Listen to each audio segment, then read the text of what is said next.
Hello again, welcome back. And after the 2-axis toolpath, let's create our 3-axis toolpath. I'm going to turn back to here, Mill toolpaths, and then I prefer to use 3D high-speed toolpath. And then area roughing can be selected.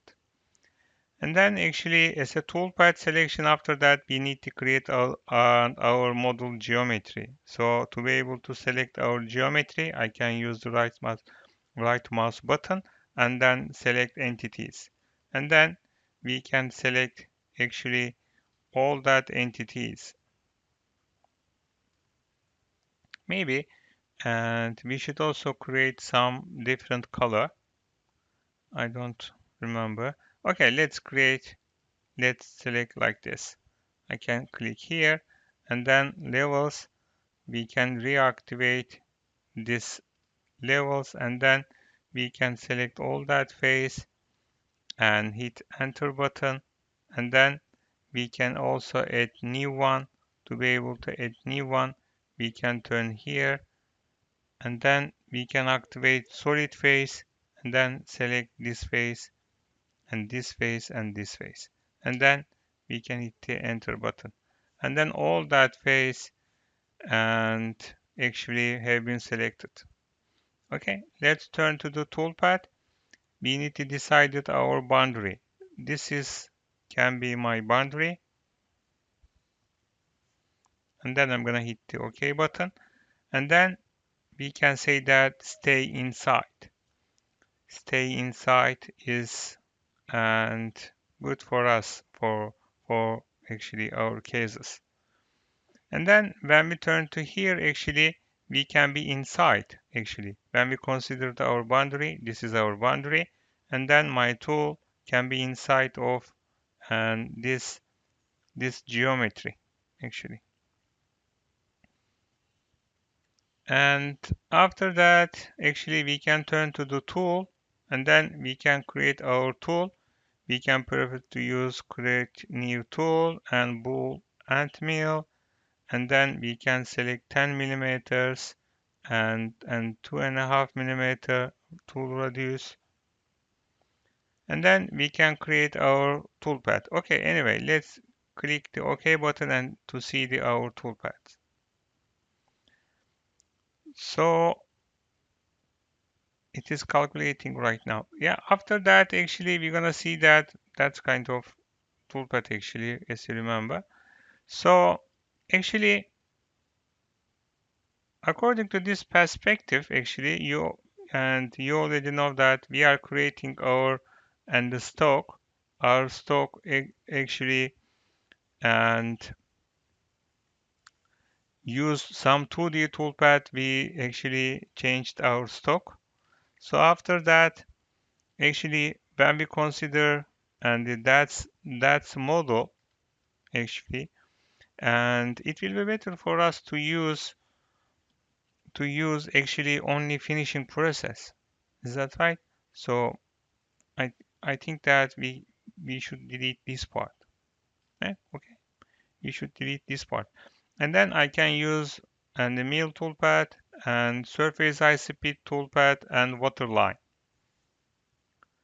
So after that, we can select our face, select entities options, and then I can turn to the level. We can make them unselect, and then we can select all that face, and then we can also add new one and activate this body again and select this one. And after that, actually, when we consider this part, we can also see the some degree here. So according to my degree, I can select this face and this face. And then let me turn back to toolpath type. We need to select our boundary. This can be my boundary. And then we can be inside of this boundary, or we can also use the center. Center is also enough for us. And we can also use actually tool parameters. This is going to be my tool 10 millimeters and 2 millimeter radius and feed rate and cutting speed. And then we can also organize our plunge feed rate. Our plunge feed rate can be like this.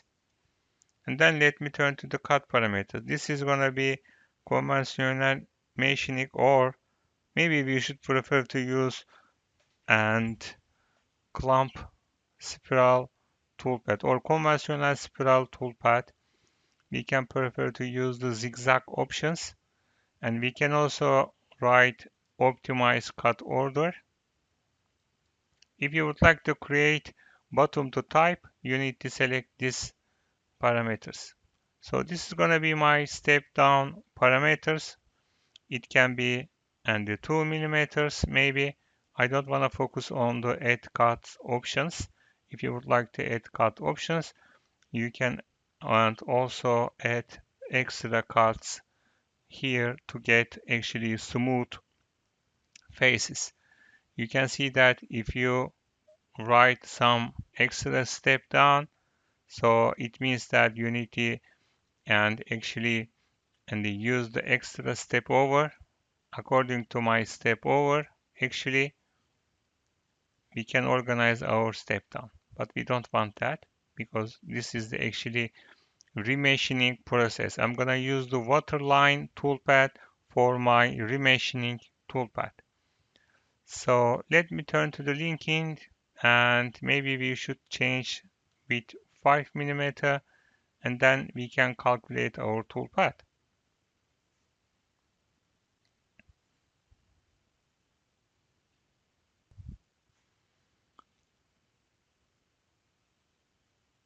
Yeah, it is calculated right now. So, okay, and when we look at our toolpath, everything seems fine, but actually when we consider as a roughing process, so that's not gonna be good for us. So we need to add extra and the toolpaths here. So when we consider here, let me check out that view. This is gonna be my and my model can be seen here. According to that model, actually we need to get extra roughing process. Okay. For example, let me check my toolpath for this verification and options. So that's why, and actually we should add extra and the roughing process here. So I'm gonna hit that button. So this is gonna be my high speed waterline toolpath. It's okay, but I also need to add some extra toolpaths here. Of course, before that, actually we need to create our stock. Okay. So we can use the save as file here. And then let me cancel all that toolpath. I'm gonna delete all of them. We can use the save as options. And then we can turn to here and the solid and extrude solid. And then we can select our boundary like this. And it can be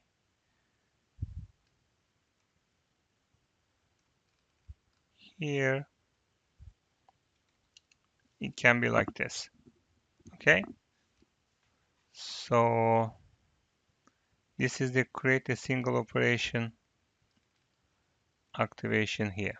Okay. After that, we can select this part and use the right mouse button, and then we can send that model here. And then we can write as a stock model options here. Okay. When we turn to here, this is the stock model. Okay. Very good. And then we can turn to here, and actually we can also turn to here. Maybe we should also add extra, and this model can be extra added to our model. Okay, it's also possible. But I don't want that. I think that's enough. Anyway, let's turn to here and stock setup. And then I prefer to use add from selection options. And then we can turn to the level and activate our solid model. And then we can select our model. But I just figure out that that model is not correct. So let me turn back here and delete this one. We can turn to the 0 position with 2D, and then we can turn to the transform and project options, and then we can turn to the chain options. We can select our chain, and then we need to move our model to here. After that, we can create our extrude toolpath here, and then we can use actually and the reverse direction. Yeah, that's created like this. After that, we can select, oops, we need to change our progress, and then we can change our level. Our level can be like this.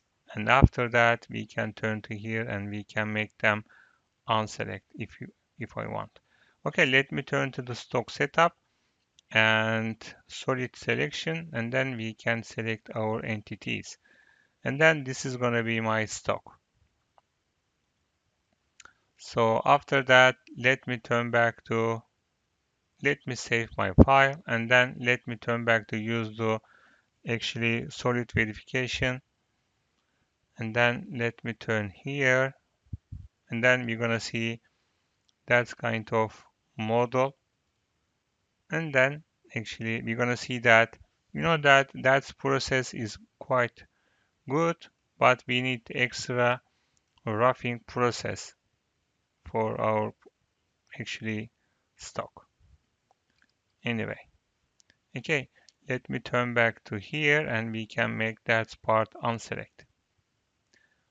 And then we need to add extra and roughing process for here. Okay, we can turn back to here.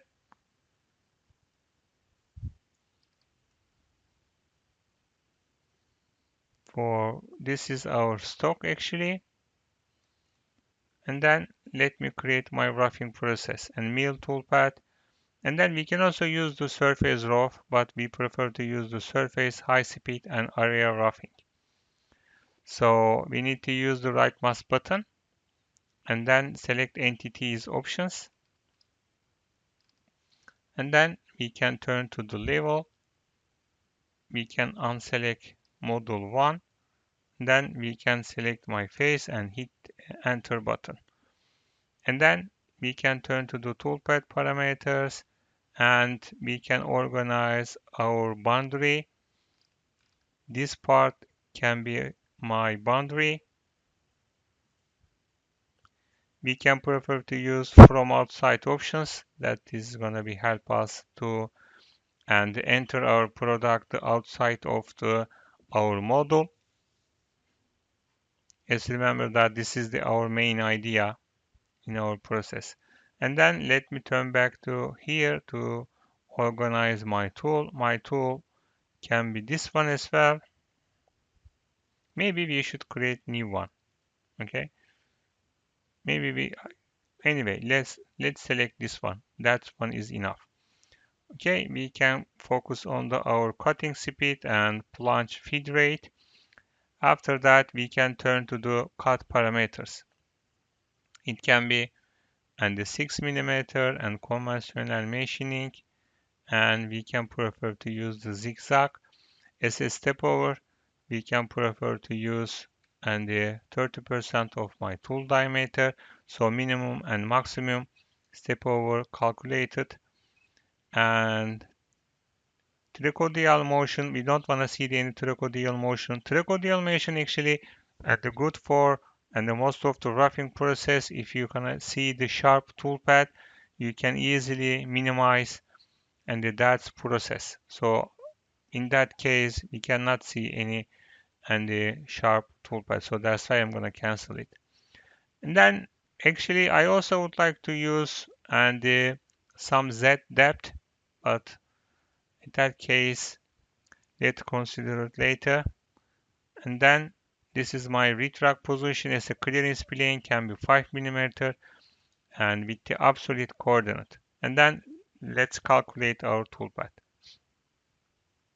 So that's going to be my roughing process. Okay. When we consider my roughing process, it's going to be cool. Let me turn to the parameters and model geometry and 1 millimeter wall stock can be calculated. Let me make them 0.5 millimeter and then we can recalculate our toolpath. Okay, after the 2D toolpath, we can turn to the 3D and then to be able to organize our 3D toolpath, we can create new stock and then new toolpath. Anyway, let's focus on our roughing process and what can we see to add. We can prefer to use actually from outside and center selected. It's okay. When we turn to the cut parameters, we prefer to use conventional and zigzag and optimize cut order and the 2 millimeters for step down and the 30% of step over. We don't want to see any trochlear motion and we don't want to see any depth. Maybe we should also organize our depth. We can select that this is the minimized depth and the maximized depth. For example, we can write 0 and then we can prefer to use and for example this is the maybe we should use minus we can let consider from the geometry actually when we consider and the data radius is enough I think so I'm gonna turn to the wireframe and then I'm gonna create some oops we need to turn to the 3D of course and then we need to create our curve and then we can easily select this circle and then analyze them and then we're going to see that this is minus 24 we can turn to here and activate it and then we can write minus 30 minus 30 is enough for our maximized depth and then let me recalculate my toolpath so that's kind of toolpath we're going to see and I think that's enough. And after that process, we can turn to our finishing toolpath. That's going to be my finishing toolpath. When I consider my finishing toolpath, okay, this is actually waterline and we can make them 0. That toolpath is selected, okay, and then model geometry 0 wall stock and can be selected here and then we can select our boundary can be here okay because of this part I think and then we can select our tool and 10 millimeter tool with and the radius 2.5 millimeter okay and let me turn to here I don't want to use any stock trimming process we can also turn back to and the previous section and then we can reorganize our remachining process as well but in that case we don't need that stuff and let's consider the cut parameters this is the conventional spiral machining and zigzag and optimize cut order we can organize our step down as a 0.5 millimeter and we can also add new and extra step here if our tool move to 2 mm as a step over to create new Z depth position. We can and actually minimize our step down with 0.1 millimeter. Okay, and yeah, we don't want to create any actually angle degree to select our cutting process. We prefer to use 0 to 90 degree for accepted for our waterline toolpath. Okay, and we don't want to create any minimization process for here. Z depth, we don't want that. Okay, so this is the contract process. So we don't want to see that kind of stuff. That's one is enough for us. And then when we consider the linking parameters, this is the 5 mm retract and absolute position. We can prefer to use full retract for to be on the safe part. This is the linear entry for 0.5 millimeter. And we can also prefer to use keep tool down with the percent of the tool diameter 100%. And then this is the transaction. Actually, we can prefer to use ramp and straight or tangent ramp. Tangent ramp is better than the others. So we can also use the lead in and lead out process for same as the lead out and same as the lead in and lead out. We prefer for the secondary leads, and this is the leads and actually this is the secondary lead, and we prefer to use the same as the leading process. Okay, we prefer to create actually 2 mm radius with that swept angle, and then this is the ramp angle for our process. Anyway, okay, let's calculate our toolpath again. So after that, that's going to be our 3-axis roughing process.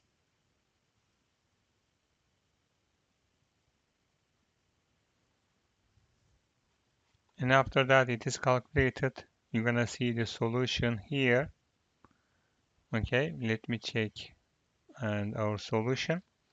So yeah, that's perfect.